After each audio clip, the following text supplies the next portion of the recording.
Disclaimer: This story is suitable for a mature audience and above. बहू बनी सन्यासी। एक दिन टीवी पर बाबा बिरजू नाथ का प्रवचन चल रहा था। सरला बड़े गौर से बाबा जी की बातें सुन रही थी।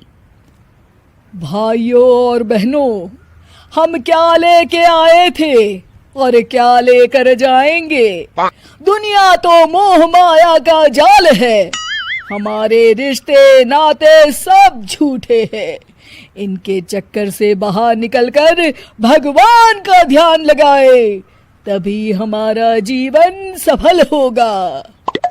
चलिए, आज के लिए इतना ही, कल हम फिर आएंगे। प्रणाम बाबा जी। सरला बाबा बिरजूनाथ की परम भक्त थी। वो हमेशा उनका प्रवचन सुनती थी। एक दिन, सरला, जल्दी से मेरा नाश्ता लगा दो, मुझे देर हो रही है भाई। तभी विनोद देखता है कि सरला अपनी आंखें बंद कर ध्यान की मुद्रा में बैठी है। अरे तुम यहाँ बैठी कौन सा मंत्र पढ़ रही हो? मेरा नाश्ता कहाँ है? सरला अपनी आंखें खोलती है और मुस्कुराकर जवाब देती है, क्रोध मनुष्य का सबसे बड़ा दुश्मन है, उस पर काबू करना सीखिए स्वामी। अरे ये स्वामी कौन है? मेरा नाम तो विवेक है, भूल गई क्या? और कब से भूखा बैठा हूँ, चलो ना मेरे लिए जल्दी से नाश्ता बनाओ ना तुम। नाश्ता आप खुद बना लीजिए, इस वक्त मैं भगवान का ध्यान कर रही हूँ। विनोद चिढ़ जाता है। अरे यहाँ कोई मजाक चल रहा है? ये कैसे उटपटांग बातें कर रही हो तुम? मैंने तुमसे कितनी बार कहा है कि ये बाबा लोगों के प्रवचन ज्यादा मत देखा करो। खैर, तुम्हें तो मैं शाम को देख लूंगा, अभी मुझे देर हो रही है।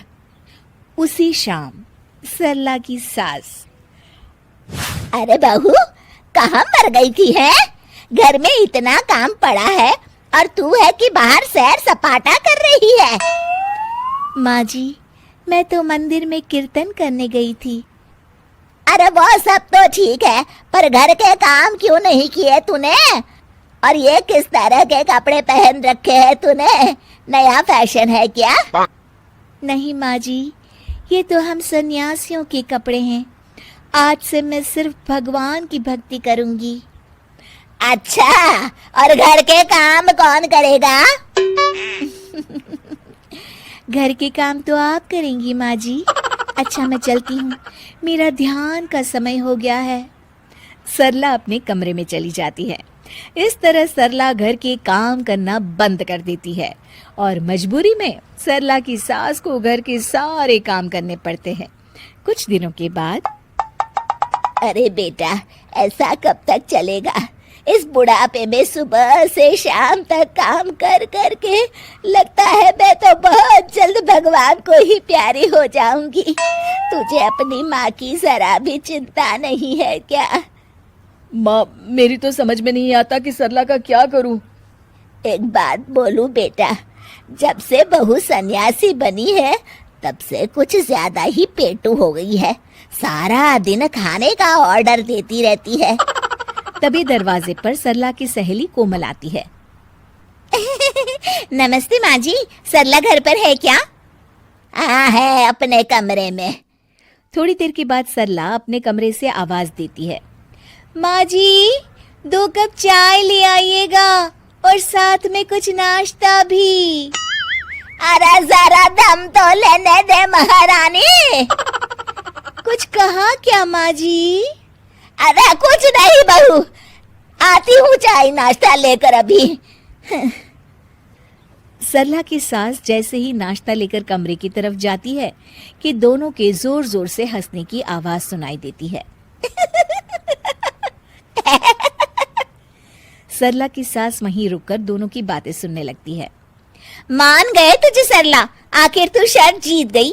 इतने दिनों से तूने अपनी सास को क्या बेवकूफ बना के रखा है और इस घर में मजे कर रही है। अरे वो बुढ़िया आधी बेवकूफ तो पहले से थी, मैंने अब उसे पूरी बेवकूफ बना दिया।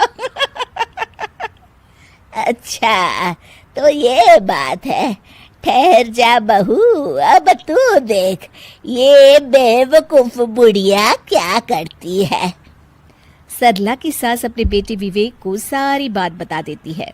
अगले दिन, क्या हुआ माँ जी, ये सूटकेस लेकर आप लोग कहाँ जा रहे हैं और आज आप दोनों ने मेरी तरह सन्यासियों वाले कपड़े क्यों पहन रखे हैं? बहू, आज से हम दोनों भी तेरी तरह सन्यासी बन गए हैं। इसीलिए मैंने फैसला किया है कि हम ये घर बेचकर हिमालय चले जाएंगे भगवान की तपस्या करने। हैं?